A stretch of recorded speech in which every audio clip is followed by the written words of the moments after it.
Hello friends, welcome back to my channel. हाजिर हूँ एक नई लव स्टोरी लेकर। तो चलिए वीडियो को स्टार्ट करते हैं। कहानी की शुरुआत शिया से होती है, जो रोड पर चल रही होती है। तभी वो एक फ्लैशबैक को याद करती है। बचपन में वो अपने दोस्त के पास आती है और उसे बोलती है, हम हमेशा के लिए ये जगह छोड़कर जा रहे हैं। चैंग बोलता है, क्या तुम मुझे छोड़कर चली जाओगी? शाओ बोलती है, मुझे जाना होगा क्योंकि मेरी मदर जा रही हैं। चैंग अपने गले में पहना हुआ पेंडेंट उसे दे देता है और बोलता है, ये अपने पास रखना, जब मैं बड़ा हो जाऊंगा ना तो मैं तुम्हें ढूंढने के लिए आऊंगा, ठीक है ना? मेरी ग्रैंड मदर बोलती है, तुम उनकी डॉटर इन लॉ बनोगी। शाओ पूछती है, डॉटर इन लॉ क्या होता है? चैंग बोलता है, यानी कि तुम मेरी वाइफ बनोगी। शिया बोलती है, मैं इसके लिए तैयार हूँ, मैं तुम्हारा इंतजार करूंगी। इतने में ही शिया की मदर उसको आवाज दे देती है, क्योंकि वो जाने के लिए तैयार खड़ी थी। शिया भी चैंग को बाय बाय कर कर वहाँ से चली जाती है। इसके बाद कहानी प्रेजेंट में आती है, जहाँ पर चैंग को दिखाया जाता है जिसने एक ब्रेसलेट खरीदा होता है। वो उसकी पिक्चर बनाते हुए रोड पर चल रहा होता है। इतने में ही सामने से एक बच्चा गुजरता है, जो कि उसे टक्कर मारता है और उसके हाथ से बैग भी गिर जाता है और उसने मोबाइल में कैमरा ऑन किया हुआ होता है। वो शाओ के पास चला जाता है, लेकिन शाओ उसे गलत समझ लेती है। उसको ऐसा लगता है कि वो उसकी फोटो क्लिक करने की कोशिश कर रहा था। चैंग उसको समझाने की कोशिश करता है, ऐसा कुछ भी नहीं है। वो बोलती है, नहीं मुझे मोबाइल दिखाओ। जैसे ही वो मोबाइल देखती है तो मोबाइल में सच में उसकी पिक्चर क्लिक हो चुकी होती है। उसके हाथ से मोबाइल पकड़ती है और जल्दी से वो सारी पिक्चर्स डिलीट कर लेती है और साथ ही वो चैंग पर बहुत ही ज्यादा गुस्सा भी करती है। इतने में उसकी बुलाई हुई गाड़ी वहाँ पर आ जाती है। शिया का बैग भी नीचे गिर चुका था, इसलिए वो बैग उठाती है और गाड़ी में जाकर बैठ जाती है। लेकिन जैसे ही वो अपनी लोकेशन पर पहुँचती है तो बैग खोल कर देखती है और उसे एहसास होता है कि वो गलती से गलत बैग उठाकर ले आई है। इसलिए वो वापस से गाड़ी में बैठती है और उसी जगह पर जाती है, लेकिन वहाँ पर चैंग नहीं था। वो तो शिया तो वहीं पर बैठकर रोने लग जाती है। मेरी मदर ने मुझे जो ऑमलेट दिया था वो तो उसी बैग में था, मैंने उसको खो दिया है। और वो एक फ्लैशबैक को याद करती है, जब उसकी मदर हॉस्पिटल में होती है और काफी ज्यादा बीमार थी। उन्होंने कहा था मेरी डेथ होने वाली है, जिसके बाद वो उसे ऑमलेट देती है और बोलती है, इसको हमेशा संभाल कर रखना, अब तुम्हें अकेले ही जिंदगी गुजारनी होगी, इसलिए तुम अपना ख्याल रखना। ये बोलने के बाद उसकी मोम की डेथ हो जाती है। शिया बहुत ज्यादा रोती है। इसके बाद कहानी फिर से प्रेजेंट में आ जाती है, जहाँ पर शिया को दिखाया जाता है। वो दोबारा से चैंग के बैग को चेक करती है। उसे चैंग के बैग में से उसका पर्स मिल जाता है, जिसमें उसका कार्ड भी होता है।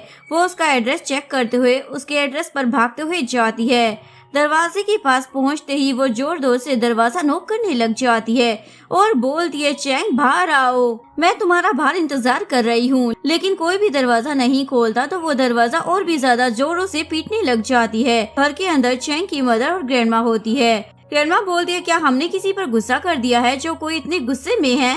मदर बोलती है, नहीं कोई बात नहीं है, हम देख लेते हैं ना।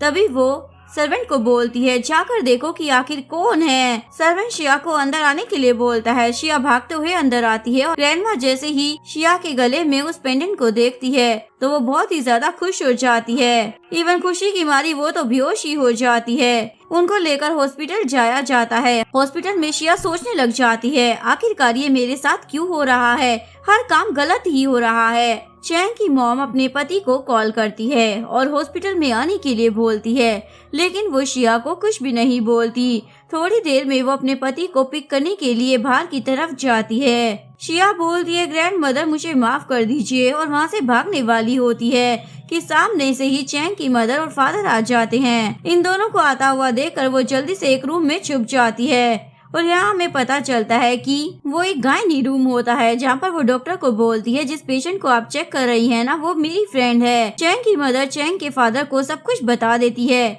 कि एक लड़की घर पर आई और उसको देखकर ग्रैंडमा इतनी ज्यादा एक्साइटेड हो गई कि ये बेहोश ही हो गई। चैंग के फादर बोलते हैं, मुझे बताओ वो लड़की कहाँ पर है। मदर शिया को ढूंढने लगती है, लेकिन वो कहीं भी दिखाई नहीं देती। जब वो उसको ढूंढने लगती है तभी शिया रूम से निकलकर जल्दी से वहाँ से भागने वाली होती है कि तभी डॉक्टर उसको बुलाती है और बोलती है, जो मिस कैरेज आप करवाना चाहती है ना वो नहीं हो सकता है। यह सुनकर चेंग के पेरेंट्स शॉक हो जाते हैं क्योंकि वो उसे गलत समझ रहे थे।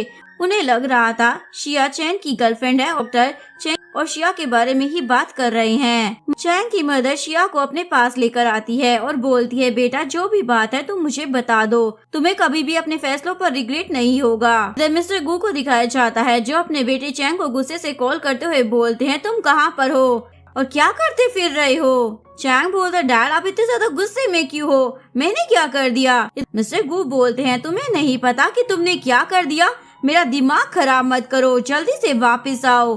तभी उसे सामने से लिन गुजरती हुई दिखाई देती है, इसलिए वो फोन कट कर देता है। उसे देखकर उसके फेस पर तो स्माइल आ जाती है। मिस्टर गू फिर से रूम में आ जाते हैं और चेन की मदर को बाहर बुलाते हैं और वो चेन की मदर को बोलते हैं, क्या तुम श्योर हो ये बेबी चेंग का है? मॉम बोलती है, हाँ मैं श्योर हूँ, वरना ये लड़की ऐसे भागते हुए हमारे घर पर क्यों आती? जिसके बाद ये दोनों दोबारा रूम में आते हैं और वो शिया को बोलते हैं, हमें माफ कर दो बेटा, हमारे बेटी की तरफ से हम तुमसे माफी मांगते हैं।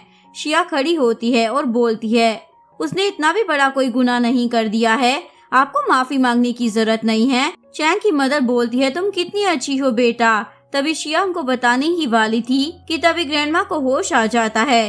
ग्रैंडमा उसको देखकर बोलती है, मेरे पास आओ, और वो शिया का हाथ पकड़ते हुए बोलती है, मेरी डॉटर इन लो वापिस आ गई है, मुझे पता है तुम्हारे बारे में मैंने दिन रात सोचा है। शिया बेचारी उन्हें सच बताने ही वाली थी, लेकिन तभी रूम में डॉक्टर आ जाता है। डॉक्टर ग्रैंडमा को चेक करता है और डॉक्टर के जाने के बाद ग्रैंडमा शिया से पूछती है, तुम कुछ बोलने वाली थी ना? शिया डॉक्टर की बात को याद करती है, उन्होंने कहा था इनको कोई भी टेंशन वाली बात नहीं बतानी है वरना इनकी तबीयत खराब हो जाएगी। शिया बोलती है, नहीं ग्रैंडमा कुछ भी नहीं कहना था। नेक्स्ट सीन में हमें चेन को दिखाया जाता है जो कि लिन के पास आ जाता है और उसे फ्लावर्स देते हुए उसे प्रपोज करने लग जाता है। फाइनली मैंने तुम्हें ढूंढ ही लिया। अब वो लिन को गिफ्ट देने के लिए जैसे ही अपना बैग खोलता है तो उसे इस बात का एहसास हो जाता है कि वो गलत बैग उठाकर लेकर आ गया है। उसे कुछ भी समझ नहीं आता तो वो बैग में ढूंढता है और शिया का एम्बुलेट उसको दे देता है और बोलता है, तुम ये रख लो। लेकिन लिन वो लेने से इनकार कर देती है। तुम किसी और लड़की का बैग लेकर घूम रहे हो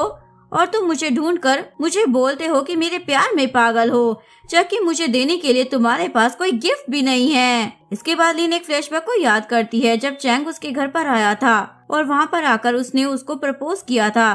तभी वो सोचने लग जाती है कि हाँ, उस टाइम पर तो मैंने सोचा था कि इसके साथ खेलने में मजा आएगा, लेकिन जैसे अब ये लड़कियों का बैग लेकर घूम रहा है तो ये बहुत ही ज्यादा फनी लग रहा है। और लिन गुस्सा होकर वहाँ से चली जाती है। रास्ते में मुस्कुराते हुए बोलती है, इसके साथ खेलने में ना मजा आएगा, मैं भी देखती हूँ ये अपने व्हाइट फ्लावर को कैसे ढूंढता है। नेक्स्ट सीन में शिया को दिखाया जाता है जो गू फैमिली के साथ उनके घर पर आ जाती है। ग्रैंडमा बहुत ही ज्यादा खुश होती है और चैंग की मदर बोलती है, ग्रैंडमा आपको एक और बात बताऊं, ये प्रेग्नेंट भी है। ये सुनकर ग्रैंडमा तो और भी ज्यादा खुश हो जाती है और इसी खुशी से वो उसे जेट का ब्रेसलेट दे देती है। जिसके बाद चैन की मदर शिया को एटीएम कार्ड देती है, लेकिन चैन की मदर वो उसे जबरदस्ती थमा देती है। वो देखकर तो वो और भी ज्यादा शौक हो जाती है और रखने से साफ मना कर देती है, इसमें सिर्फ 10 मिलियन है। शिया बोलती है, सिर्फ 10 मिलियन? इसके बाद चैन के डैड की बारी आती है जो कि खड़े होते हैं और शिया को एक फरारी गिफ्ट कर देते हैं। इसके बाद वो शिया को उसके रूम में भेज देते हैं जहाँ पर आकर वो सारे गिफ्ट्स को उतार कर वहीं पर रख देती है। तभी उसकी नजर विंडो पर पड़ती है और उसे एक आइडिया आता है। वो विंडो से नीचे कूद कर बाहर जाने की कोशिश करती है।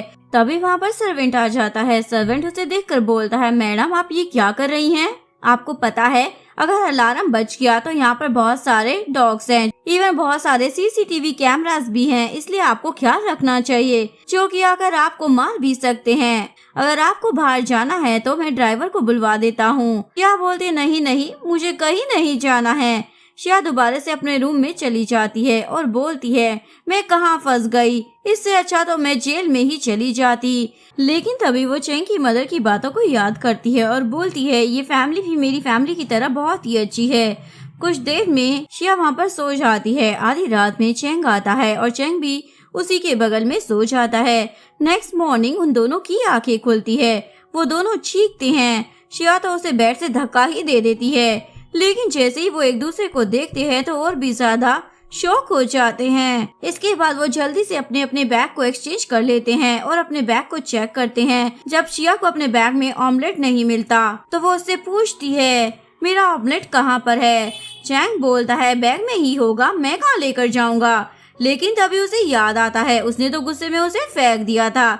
लेकिन इतने में उसकी नजर पेंडेंट पर जाती है। लेकिन वो बहुत ही ज्यादा परेशान था उस ऑमलेट के लिए, इसलिए वो पेंडेंट पर ज्यादा ध्यान नहीं देता और वो शिया को बोलता है, मुझसे वो गुम हो चुका है। शिया गुस्से में बोलती है, तुम वो कैसे घुमा सकते हो, और बहुत जोर जोर से रोने लग जाती है। उसकी आवाज सुनकर चैन के पेरेंट्स रूम में आ जाते हैं और वो शिया से पूछने लग जाते हैं, बताओ क्या हुआ है, क्या चैंग ने तुम्हें बुली किया है? चैंग के फादर तो उसे मारने ही लग जाते हैं। शिया चैंग की मदर को बताती है, इसने मेरा एमोलेट घुमा दिया है और वो मेरी मदर ने मुझे दिया था। चैंग की मॉम बोलती है, हम तुम्हारी मदर से बात कर लेंगे, कहाँ पर है वो? शिया बोलती है, अब वो इस दुनिया में नहीं है। ये बात सुनकर चैंग को भी बहुत ही ज्यादा बुरा लगता है। कुछ ही देर में शिया को इस बात का एहसास हो जाता है कि उसे सभी को सच बता देना चाहिए। ग्रैंडमा बोलती है, यहाँ पर क्या हो रहा है? तो शिया फिर से चुप कर जाती है। ग्रैंडमा से बोलती है, कुछ भी तो नहीं हुआ है। जिसके बाद वो सब रूम में चले जाते हैं। शिया बोलती है, तुम्हारे पेरेंट्स को लगता है कि मैं तुम्हारी गर्लफ्रेंड हूँ और ये भी लगता है कि मैं प्रेग्नेंट हूँ। चैंग बोलता है, ये सारी चीजें तुम कंपनसेशन के तौर पर रख लो जो मेरे पेरेंट्स ने तुम्हें दी है। और हाँ, ग्रैंडमा की तबीयत ठीक नहीं है तो मैं उन्हें सच नहीं बता सकती हूँ, उनके सामने हमें ड्रामा करना होगा। चैन भी इसके लिए मान जाता है और फिर वो शिया से सॉरी बोलता है उसके एमोलेट के लिए, जिस पर वो बोलती है, कोई बात नहीं, शायद वो मेरी किस्मत में ही नहीं था। जिसके बाद शिया तैयार होती है और वो नीचे आती है और चैन के पेरेंट्स और ग्रैंडमा को बोलती है, मैं इंटरव्यू देने के लिए जा रही हूँ।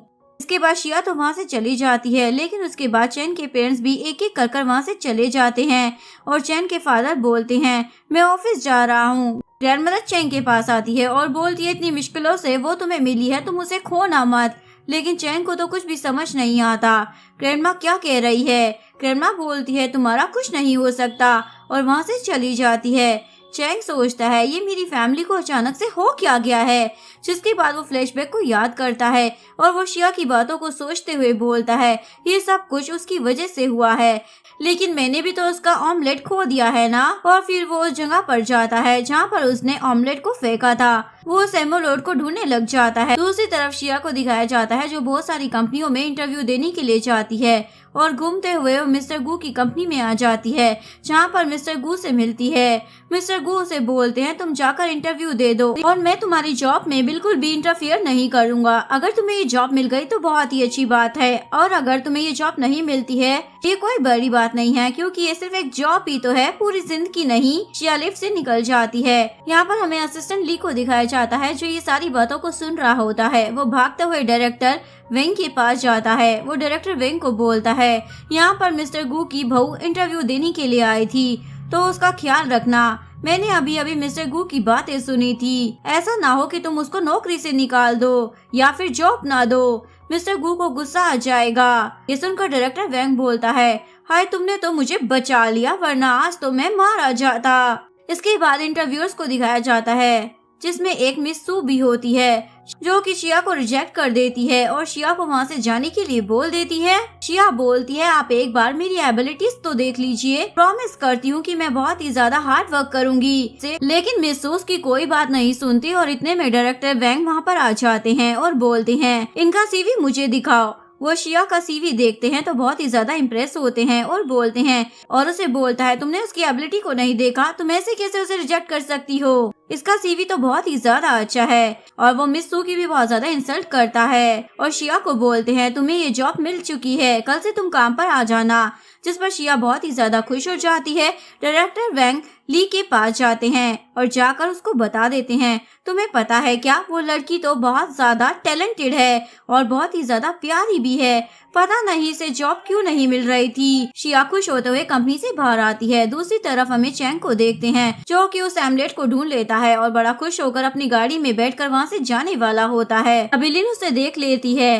लिन उसकी गाड़ी की पिक्चर क्लिक कर लेती है और उसकी इन्फॉर्मेशन निकलवाती है, जहाँ से उसे पता चलता है कि वो बहुत ही ज्यादा रिच है। मैं कितनी ज्यादा लकी हूँ ना। चैंग शिया को कॉल करता है और उसे बताता है, मैं चैंग बात कर रहा हूँ। शिया बोलती है, तुम्हें मेरा फोन नंबर किसने दिया? चैंग बोलता है, मैंने अपनी मदर से लिया है, और उसको बता देता है कि तुम्हारा एमुलेट मुझे मिल चुका है। शिया बोलती है, मुझे बताओ तुम कहाँ पर हो, मैं अभी वहाँ पर आ रही हूँ। जैसे ही चैंग उसको लोकेशन भेजता है तो वो भागते हुए वहाँ पर पहुँच जाती है। चैंग उसके बारे में सोच रहा होता है, ये लड़की इतनी प्यारी है, इसका बॉयफ्रेंड क्यों नहीं है? और फिर सोचता है, मैं इसके बारे में क्यों सोच रहा हूँ, क्या मैं इसको पसंद करने लग गया हूँ? नहीं नहीं, ऐसा नहीं हो सकता। शिया वहाँ पर पहुँचती है और अपना ऑमलेट देखकर बहुत ज्यादा खुश हो जाती है। फिर वो उसको शुक्रिया अदा करती है, इस पर वो उसे देखता ही रह जाता है और सारे फ्लैशबैक को याद करता है। जिसके बाद चैंग बोलता है, मुझे कुछ जरूरी काम है इसलिए मैं चलता हूँ, और अपनी गाड़ी में जाकर बैठ जाता है। तो शिया उसको बाय बाय करती है। नेक्स्ट मॉर्निंग शिया कंपनी में चली जाती है। मिस सू से फाइल देती है और उस पर काम करने के लिए बोलती है। शिया बहुत ही मजे से जाकर उस पर काम करना स्टार्ट कर देती है। शिया कुछ ही देर में रिपोर्ट रेडी कर लेती है और सू को दिखाने के लिए लेकर आ जाती है, जिस पर सू बोलती है, इतनी जल्दी हो गया, तुमने इतना फास्ट काम कर लिया। और फिर वो रिपोर्ट को देखती है और बोलती है, इसकी रिपोर्ट तो काफी ज्यादा अच्छी है, लेकिन फिर भी वो शिया को बोलती है, ये बहुत ही ज्यादा बेकार है, दोबारा से बनाओ। वो बोलती है, आप मुझे बता सकती हैं कि इसमें मिस्टेक क्या है? ये भी मैं ही तुम्हें बताऊं, जाकर दोबारा से रिपोर्ट बनाओ। शिया वापस चली जाती है और दोबारा से रिपोर्ट बनाने लग जाती है, लेकिन जब वो दूसरी रिपोर्ट लेकर आती है तो सू दूसरी बार भी उसे रिजेक्ट कर देती है। जिसके बाद शिया गुस्से से बाहर जाती है और जाकर तीसरी बार रिपोर्ट बनाती है, जबकि उसे अच्छे से पता था ये रिपोर्ट बहुत ही ज्यादा अच्छे से बनी है, और सोच रही होती है, अगर इस बार इसने मेरी रिपोर्ट को रिजेक्ट किया ना तो मैं डायरेक्टर वैंग के पास जाकर इसकी शिकायत कर दूंगी। कंपनी के सारे एम्प्लॉयज उसी को ही देख रहे होते हैं। वो जानते थे कि सू जानबूझकर उसे बुली कर रही है। शिया कंपनी में ही पूरी रात बैठकर उस रिपोर्ट को बनाती है और वहीं पर बैठे बैठे वो सो जाती है। नेक्स्ट मॉर्निंग सभी एम्प्लॉयज वहाँ पर आ जाते हैं। तभी मिस्टर फू मीटिंग के लिए वहाँ पर आते हैं और उसे सोया हुआ देखकर वहाँ से चले जाते हैं, और कुछ ही देर में मीटिंग स्टार्ट होती है। मिस्टर वैंग सू को इंट्रोड्यूस करवाते हैं। सू अपना डिजाइन और रिपोर्ट दिखाती है, जो कि मिस्टर फू को बिल्कुल पसंद नहीं आती। इसके बाद सू शिया की वो सारी रिपोर्ट्स उठाकर ले जाती है और वो मिस्टर फू को दिखाती है, जो कि मिस्टर फू को बहुत ज्यादा पसंद आ जाती है। सू बोलती, हाँ ये सारी रिपोर्ट्स मैंने ही बनाई है। मिस्टर फू बोलते, ठीक है, मैं आपके साथ काम करूँगा। जिसके बाद वो मीटिंग रूम से बाहर निकलते हैं। मिस्टर फू शिया के पास आकर खड़े हो जाते हैं और उसको सोता हुआ देखते हैं। तभी शिया की फ्रेंड चिंग उसे उठाती है। जैसे ही शिया उसकी तरफ देखती है तो वो उसको इशारा करती है। मिस्टर फू को देखकर वो जल्दी से खड़ी हो जाती है। मिस सू तो उसे डांटने लग जाती है और बोलती है, तुम यहाँ पर क्या सोने के लिए आई हो? अगर तुम्हें सोना है तो इस जॉब को छोड़ दो और यहाँ से चली जाओ। शिया बोलती, नहीं, मैंने ये थर्ड फाइल भी बना ली है और मैं पूरी रात जागी थी, इसलिए बस मुझे नींद आ गई। जिस पर सू बोलती है, मुझे ये प्लान देखने की कोई जरूरत नहीं है, वैसे भी मिस्टर फू ने रिपोर्ट सिलेक्ट कर ली है। मिस्टर फू बोलती हैं, क्या मैं ये रिपोर्ट देख सकता हूँ? मिस सू बोलती है, आपको इस रिपोर्ट को देखने की जरूरत नहीं है, ये नई इंटर्न है, और जल्दी से उसे रिपोर्ट को छीन लेती है। लेकिन मिस्टर फू फिर भी उस रिपोर्ट को पढ़ने लग जाते हैं और वो शिया को बोलते हैं, ये तुम्हारी थर्ड रिपोर्ट है ना? वो हाँ बोल देती है। मिस्टर फू पूछते हैं, तो तुम्हारी पहली दो रिपोर्ट कहाँ पर है? शिया उसे सू की तरफ इशारा करते हुए बोलती है, इन्होंने मुझे बार बार रिपोर्ट बनाने के लिए कहा था, इसलिए मुझे ये तीसरी बार बनानी पड़ी, जबकि मुझे पता है मेरी पहली दोनों रिपोर्ट बहुत ही ज्यादा अच्छी थी। मिस्टर फू मिस्टर वैंग से बोलते हैं, मुझे ये तीनों रिपोर्ट बहुत ज्यादा पसंद आई है, तो आप इन तीनों पर ही काम करना स्टार्ट कर दे। और उसके बाद वो वहाँ से चले जाते हैं।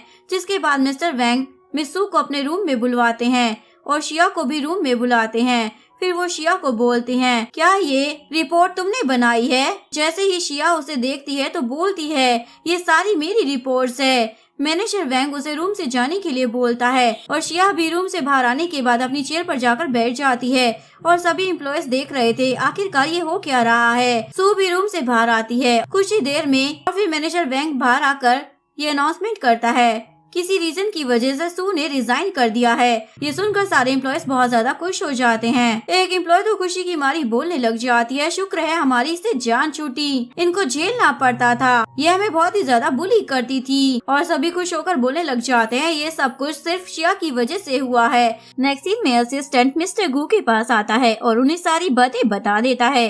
मिस्टर गू हंसते हुए बोलते हैं, तुम बहुत अच्छा काम कर रहे हो और बोलता है मैनेजर वैंग शिया को मैनेजर बनाना चाहते हैं क्योंकि सू तो रिजाइन कर चुकी है ना। मिस्टर गु बोलते हैं ये तो बहुत ही अच्छी बात है, इसका सारा अरेंजमेंट कर लो। नेक्स्ट मॉर्निंग शिया जैसे ही शिंग के साथ ऑफिस आती है तो वो सामने चैंग को देखती है और खुशी से उसकी तरफ जाने वाली होती है, लेकिन तभी लिन को देखकर वो वहीं पर रुक जाती है और उसका सारा मूड खराब हो जाता है। लिन भी वहाँ पर इंटरव्यू देने के लिए आई होती है और मैनेजर वैंग उसका इंटरव्यू लेता है, लेकिन मैनेजर वैंग उसको सिलेक्ट नहीं करता और उसको जॉब नहीं मिलती। दूसरी तरफ हम शिया को देखते हैं। शिंग पूछती है मुझे ये बताओ तुम इतना ज्यादा खराब मूड में क्यों हो, वो भी उस लड़की को देखकर। वो बोलती है तुम उसको जानती हो क्या। शिया हाँ में सर हिलाती है, जिस पर शिंग बोलती है वो कौन है। शिया बोलती है मेरा उसके साथ कोई अच्छा रिलेशन नहीं है। शिंग बोलती है फिर तो मूड खराब होना ही था। इतने में ही डायरेक्टर वेंग वहाँ पर आ जाते हैं और शिया को देखते हुए सोचने लग जाते हैं उस लड़की ने बोला था वो मिस्टर चैंग की गर्लफ्रेंड है, इसे तो मिस्टर गु ने भेजा था, तो आखिरकार यहाँ पर हो क्या रहा है, ऐसे कैसे पॉसिबल है। अगर ये सच है तो मैं बहुत बड़ी मुश्किल में आने वाला हूँ। डायरेक्टर वेंग वहाँ से चला जाता है। तभी लिन परेशान होकर वहाँ पर आकर खड़ी हो जाती है। शिया उसे देखकर अपने दिमाग में सोच रही होती है कि उसकी लिन के साथ फाइट हो रही है और उसने लिन को फाइट में हरा दिया है, लेकिन तभी उसकी फ्रेंड उसे आवाज देती है, जिसके बाद शिया प्रेजेंट में आ जाती है और वो अपने सामने दोबारा से लिन को देखती है, जबकि लिन तो उसे देखकर स्माइल कर रही होती है और सोचने लग जाती है ये लड़की कितनी ज्यादा बड़ी बेवकूफ है। अगर पहले इसने अपना नाम चेंज नहीं किया होता तो आज चैंग उसे छोड़कर मेरे पास ना आता। इसका मतलब मैं बहुत ही ज्यादा लकी हूँ। और इसे देखकर लगता है कि ये चैंग को भूल चुकी है। इसने खुद अपने हाथों से चैंग को मेरी झोली में डाल दिया है और ये बेवकूफ। जिसके बाद लिन तो वहाँ से चली जाती है। शिंगो से पूछती है आखिरकार तुम्हारा उसके साथ रिश्ता क्या है। वो बताती है ये मेरी स्टेप सिस्टर है। इसका मतलब लिन की मदर एक मिस्ट्रेस थी। शिया हाँ में सर हिला देती है। मेरे फादर बहुत टाइम पहले मिस्टर वू हमें छोड़कर चले गए थे। कई सालों तक वो वापस ही नहीं आए। उसके बाद मेरी मदर ने हर चीज को संभाला, हर काम को संभाला, लेकिन फिर हमने देखा कि हमारे फादर अचानक से रिच हो गए। उसके बाद हमारे फादर को हम चाहिए ही नहीं थे। उन्होंने मुझे और मेरी माँ को भी कभी नहीं देखा, लेकिन जब वो वापस आए थे तो उनके साथ एक लेडी और एक बच्ची भी होती है। मैं और मेरी मॉम मेरे फादर के लिए बिल्कुल भी इम्पोर्टेंट नहीं है। उनके लिए अपनी न्यू वाइफ और न्यू डॉटर ही इम्पोर्टेंट थी। मेरी मॉम की डेथ के बाद तो उन्हें ये भी नहीं पता कि मैं जिंदा हूँ या फिर मर गई हूँ। शिया बोलती है कोई इतना ज्यादा घटिया कैसे हो सकता है। शिया सोचने लग जाती है मुझे सैड बिल्कुल भी नहीं होना है। लिन अगर मॉम मुझे सैड देखेगी तो उन्हें कितना ज्यादा बुरा लगेगा ना। नेक्स्ट सीन में हम लिन को देखते हैं जो कि चैंग के पास जाती है। चैंग को बोलती है तुम्हें मालूम है मैं इंटरव्यू देने के लिए गई थी, लेकिन वो इंटरव्यू बहुत ही ज्यादा स्ट्रिक्ट था। उन्होंने मुझे जॉब ही नहीं दी। चैंग जाकर सोफे पर बैठता है। लिन उसके पास जाकर उसका हाथ पकड़ते हुए बोलती है मेरे पास एक आइडिया है, क्या मैं तुम्हारी सेक्रेटरी बन सकती हूँ। जिस पर चैंग अपना हाथ छुड़वाता है और बोलता है नहीं। लिन बहुत ही ज्यादा मासूम सा चेहरा बनाकर उसे रिक्वेस्ट करने लग जाती है, जिस पर चैंग भी मान जाता है। तभी लिन बोलती है तुम्हें याद है जब हम छोटे थे तुमने मुझसे क्या कहा था, जब हम बड़े हो जाएंगे तो तुम मुझसे शादी करोगे, तो तुम मुझसे शादी कर रहे हो ना। चैन शिया को याद करने लग जाता है और शिया को याद करने के बाद वो लिन को धक्का देकर पीछे हटा देता है और बोलता है आई एम सॉरी, लेकिन बचपन की बातों को ज्यादा सीरियस लेने की जरूरत नहीं है, बच्चे तो कुछ भी बोलते हैं। लिन बोलती है मुझे बताओ तुम किसी और को लाइक करने लगे हो। चैन भी हाँ में सर हिला देता है, जिस पर लिन बोलती है ठीक है मुझे समझ आ गया है और वहाँ से चली जाती है। खबर नहीं हूँ। बाहर जाते हुए लिन बोलती है ये तो गुड न्यूज है, उसे अभी तक पता नहीं चला है कि मैं उसकी लिटिल फ्लावर नहीं हूँ, लेकिन बैड न्यूज ये है कि मुझे छोड़कर वो किसी और को पसंद करने लगा है, लेकिन मुझे पता लगाना होगा आखिरकार वो लड़की कौन है। ये बोलकर लिन वहाँ से निकल जाती है। नेक्स्ट सीन में हमें मिस्टर फू को दिखाया जाता है जो कि कंपनी के बाहर शिया का वेट कर रहे थे। शिया के साथ शिया जैसे ही कंपनी से बाहर आती है तो मिस्टर फू को देखकर उनके पास आ जाती है और बोलती है आप यहाँ पर मिस्टर फू। वो बोलते हाँ तुम्हारा ही वेट कर रहा था। शिया पूछती है क्या रिपोर्ट में कोई प्रॉब्लम है। मिस्टर फू बोलते नहीं रिपोर्ट में कोई प्रॉब्लम नहीं है, लेकिन मैं उसकी कुछ डिटेल्स डिस्कस करना चाहता हूँ। शिया बोलते ठीक है कंपनी में वापस चलते हैं। मिस्टर फू बोलते नहीं कुछ छोटी मोटी डिटेल्स हैं, तो क्या तुम मेरे साथ डिनर पर चलोगी? उसकी फ्रेंड बोलती है अगर मिस्टर फू बोल रहे हैं तो तुम चली जाओ ना। शिया इसके लिए मान जाती है और मिस्टर फू की गाड़ी में बैठ जाती है। चैन उन दोनों को साथ में देख लेता है और लिन भी चैन के पीछे जाती है और वो ये देखते हुए बोलती है शिया ये तुम हो? पर उसे नहीं पता कि तुम ही उसकी लिटिल फ्लावर हो, लेकिन फिर भी वो तुम्हें लाइक करता है। आखिर तुम में ऐसा है क्या? दूसरी तरफ हमें चेंग की मदर को दिखाया जाता है जो कि बच्चे के लिए कपड़े पसंद कर रही होती है और बोलती है ये कितने क्यूट है ना। इतने में चेंग घर वापस आता है। चेंग की मदर उठकर उसके पास जाती है और बोलती है आज पहले दिन तुम ऑफिस गए थे और इतनी जल्दी वापस आ गए, इतने थके हुए लग रहे हो। चैन बोलता है बस मेरा दिल नहीं कर रहा वहाँ पर कुछ करने का। चैन की मॉम बोलती है अपनी वाइफ के बारे में सोचो, इतने मुश्किल से तुमने उसे ढूंढा है और तुम्हें उसकी कोई परवाह नहीं है। तुम्हारी ग्रैंडमा का बर्थडे आने वाला है, उनके बर्थडे पर तुम्हें उसे घर लेकर आना होगा, वरना तुम भी घर मत आना और तुम मेरे बेटे नहीं हो। ये सुनकर चेंग वहाँ से चला जाता है। चेंग की मदर बोलती है आखिर मेरा बेटा इतना ज्यादा बेवकूफ कैसे हो सकता है। उसके बाद चेंग शिया के पास पहुँचता है। वो अभी भी मिस्टर फू के साथ होती है। शिया मिस्टर फू को बोलती है मेरा चाइल्डहुड स्वीटहार्ट मुझे पसंद करता है। मिस्टर फू बोलते हैं क्या मैं उसे जानता हूँ? शिया बोलती नहीं आप उसे नहीं जानते हो, वो मेरा चाइल्डहुड फ्रेंड है। मिस्टर फू स्माइल करते हैं और बोलते हैं ठीक है और वहाँ से चले जाते हैं। मिस्टर फू के वहाँ से जाते ही शिया सोचती है मुझे ऐसा क्यों लग रहा है कि वो चेंग है, लेकिन वो कैसे हो सकता है। इसके बाद चेंग शिया के सामने आ जाता है और उसे बोलता है मेरी ग्रैंडमा का बर्थडे है, उन्होंने पार्टी रखी है, तुम्हें भी वो पार्टी अटेंड करनी होगी। शिया बोलती है मैं क्यों जाऊँ, सुबह मैंने तुम्हें किसी और लड़की के साथ भी देखा था और तुम्हें अब मेरी याद क्यों आ गई। चैंग उसे एक्सप्लेनेशन देने ही वाला था, लेकिन फिर बोलता है इसका बॉयफ्रेंड है तो मैं इसको कुछ एक्सप्लेन क्यों करूं। और बोलता है मेरी मॉम ने कहा है अगर तुम नहीं आई तो फिर वो मुझे भी उस घर में घुसने नहीं देगी। शिया बोलती है मुझे पता है तुम्हारी फैमिली बहुत अच्छी है, उनके लिए मैं वापस चलती हूँ और जाने के लिए मान जाती है। नेक्स्ट सीन में दिखाया जाता है वो सबके साथ शॉपिंग के लिए मॉल जाती है और वो ग्रैंडमा को बोलती है आपको यहाँ नहीं आना चाहिए था। ग्रैंडमा बोलती है क्यों, तुम नहीं चाहती कि मैं तुम्हारे साथ रहूं? इसके बाद ग्रैंडमा शिया से बोलती है तुम्हें चैन के लिए थोड़ी सी शॉपिंग करनी चाहिए। शिया बोलती है ठीक है मैं कर आती हूँ। शिया बोलती है ऐसी बात नहीं है, मैं बस ये कहने की कोशिश कर रही हूँ कि आपकी तबीयत ठीक नहीं है। ग्रैंडमा बोलती है मैं इतनी जल्दी मरने वाली नहीं हूँ, मैं तुमसे भी ज्यादा यंग हूँ। वहाँ पर लिन और उसकी मॉम को दिखाया जाता है डिसाइड कर रही थी कि उन्हें कैसे भी कर चैन की मदर को इम्प्रेस करना होगा। उन्हें ये बात पता चल गई थी कि उनके घर में बर्थडे पार्टी है, जिसके बाद ये दोनों माँ बेटी मिलकर शिया को बुली करने लग जाते हैं। लिन तो शिया की मदर के बारे में बहुत ही बुरा बोलती है, जिस पर शिया को बहुत ही ज्यादा गुस्सा आ जाता है और वो उसे एक चाटा धर देती है। लिन उससे बदला लेने के लिए उस पर इल्जाम लगा देती है इसने मेरे जेड के ब्रेसलेट को चुराया है। शिया बोलती है यहाँ पर सीसीटीवी कैमरा है, मैं फुटेज चेक करवा लेती हूँ, लेकिन वो देखती है कि वहाँ की सुपरवाइजर मिस सू थी। मिस सू बोलती है मैंने देखा है तुमने ही चोरी की है और उसके ऊपर इल्जाम लगा देती है और गार्ड्स को बुलवाकर वो शिया को पकड़वा लेती है। लिन की मदर भी शिया को थप्पड़ मारते हुए अपना बदला ले लेती है, लेकिन कुछ ही देर में वहाँ पर ग्रैंड मदर आ जाती है और शियाओ जो कि वहाँ पर रो रही थी उसको उठाकर बोलती है फिक्र मत करो मैं इन सबको देख लूंगी। वो शिया का जेड का ब्रेसलेट सबको दिखाते हुए बोलती है इसके पास 60 मिलियन का ये ब्रेसलेट है, तुम्हें क्यों लगता है ये तुम्हारा गोबर जैसा ब्रेसलेट चोरी करेगी। लिन की मॉम बोलती है मैं कुछ नहीं जानती, लेकिन मुझे ये बात पता है कि इसने चोरी की है, जिस पर ग्रैंड मॉम बोलती है ये चोरी क्यों करेगी। मैनेजर बोलता है तुम्हारा दिमाग ठीक है ना, तुम क्या बोले जा रही हो, ये चोरी कैसे कर सकती है जबकि ये मॉल ये सब कुछ इनका ही है, इनको या फिर इनके फैमिली मेंबर को चोरी करने की क्या जरूरत है। यहाँ पर ये झगड़ा फसाद चल ही रहा था, तभी शिया के फादर भी वहाँ पर आ जाते हैं, जिनको देखकर शिया का मूड और भी ज्यादा खराब हो जाता है। शिया के फादर मिस्टर वू शिया को देखकर बोलते हैं आखिरकार यहाँ पर ये सब क्या हो रहा है, तुम्हें सुकून नहीं है, हमेशा हमें तंग करने के लिए आ जाती हो। शिया बोलती है मुझे आपसे कोई लेना देना नहीं है, लेकिन आपकी फैमिली मुझे तंग कर रही है, जब से आपने मुझे घर से निकाला है तब से मैं आपको कुछ भी नहीं समझती और ना ही मेरा आपसे कोई रिलेशन है। जिसके बाद लिन और उसकी मॉम बार बार यही बात बोलते हैं कि शिया ने चोरी की है।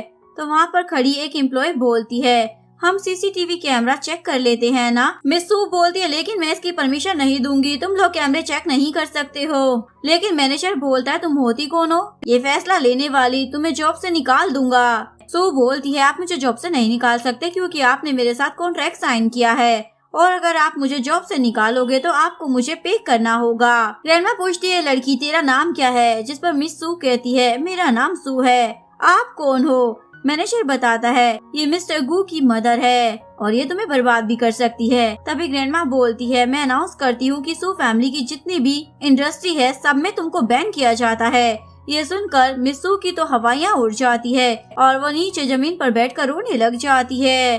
प्लीज मुझे माफ कर दे। लेकिन तभी मैनेजर बोलता है गार्ड्स इसको लेकर जाओ और गार्ड्स मिस सू को वहाँ से ले जाते हैं। शिया के फादर भी उसे सॉरी बोलते हैं। शिया बोलती आप किस बात के लिए मुझे सॉरी बोल रहे हैं, पहले आपने मुझे घर से निकाल दिया और अभी आप सॉरी इसलिए बोल रहे हैं ना क्योंकि आपको पता चल गया है ग्रैंडमा गू फैमिली से हैं। मेरी माँ के होते हुए आपने दूसरी शादी कर ली और मेरी माँ जब मरने वाली थी तब भी आकर आपने नहीं देखा। घर से निकालने के बाद आपने कभी नहीं सोचा कि मैं किस हाल में हूँ। मैं आपको बस एक ही शर्त पर माफ कर सकती हूँ। उसके डैड बोलते हैं तुम जो बोलोगी मैं वो करूँगा।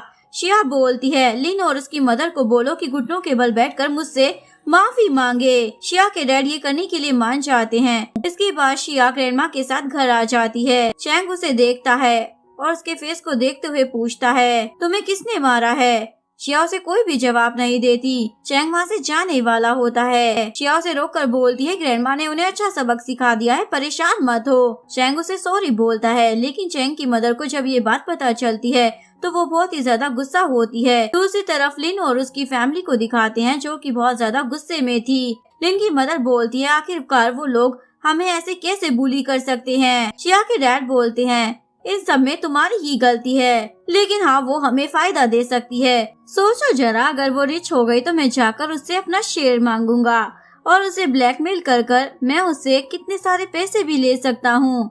नेक्स्ट सीन में हमें चैंग और शिया को एक साथ दिखाया जाता है। वो एक दूसरे को अपने बचपन की कहानियां सुनाने लग जाते हैं और सोचने लग जाते हैं इनका एक्सपीरियंस तो एक दूसरे से काफी ज्यादा मैच करता है मेरे एक्सपीरियंस से। लेकिन इन दोनों को समझ नहीं आती कि एक दूसरे को जानते हैं या फिर यही वो दोनों हैं जो एक दूसरे को ढूंढ रहे हैं। चैंग बोलता है मैं तुम्हें लाइक करता हूँ लेकिन तुम्हारा बॉयफ्रेंड है। शिया बोलती है मेरा कौन सा बॉयफ्रेंड है।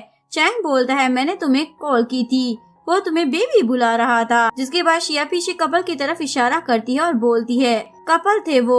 चैंग बोलता है मैंने तुम्हें किसी के साथ भी देखा था। शिया बोलती है वो मेरे कंपनी के क्लाइंट थे। चैंग बोलता ओ अब मुझे सब समझ आ गया है। जिस पर शिया से बोलती है एक्चुअली मैं किसी और को लाइक करने लगी हूँ। लेकिन वो बोल ही रही होती है कि तभी चैंग वहाँ से चला जाता है और वो चीखती है मेरी बात अभी पूरी नहीं हुई थी। जिसके बाद वो कॉल करती है लेकिन कॉल भी नहीं लगती है और बोलती है मैंने सुना था किस्मत मिलाती है लेकिन यहाँ तो किस्मत ही रूठी हुई है। नेक्स्ट सीन में हमें शिया के डैड को दिखाते हैं जो छुपते हुए अपने घर से बाहर आ जाते हैं। तभी उसके सामने वो गुंडे आ जाते हैं लेकिन गुंडे उन्हें पकड़ लेते हैं और उनका लीडर बोलता है तुमने मुझे 50 मिलियन देने थे, कहाँ है पैसे।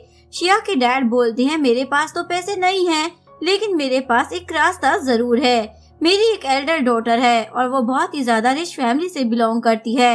आप उसके पास जाकर ये पैसे ले सकते हैं। और उन गुंडों को वो शिया के पास भेज देते हैं और शिया से बदतमीजी करने ही वाले होते हैं। तभी वहाँ पर चैंग टपक पड़ता है और उनसे फाइट करता है और कुछ ही देर में वहाँ पर गार्ड्स भी आ जाते हैं। वो गुंडा बोलता है मैं तो बस अपने पैसे लेने के लिए आया था। साथ ही वो एक लेटर भी दिखाता है और बोलता है ये देखिए इस लड़की के फादर ने मुझे 50 मिलियन देने हैं। जब मैं उनसे पैसे लेने के लिए गया तो उन्होंने मुझे अपनी बेटी के पास भेज दिया, जाकर इससे पैसे ले लो। तभी शिया के डैड वहाँ पर आ जाते हैं और बोलते हैं मैं तुम्हारा डैड हूँ, मेरे लिए क्या तुम पैसे नहीं दे सकती हो। शिया बोलती है आपको ये बात पहले याद क्यों नहीं आई जब आप मुझे घर से निकाल रहे थे कि आप मेरे डैड हैं। फ्रेंड बोलती है आप इतने ज्यादा घटिया इंसान कैसे हो सकते हैं।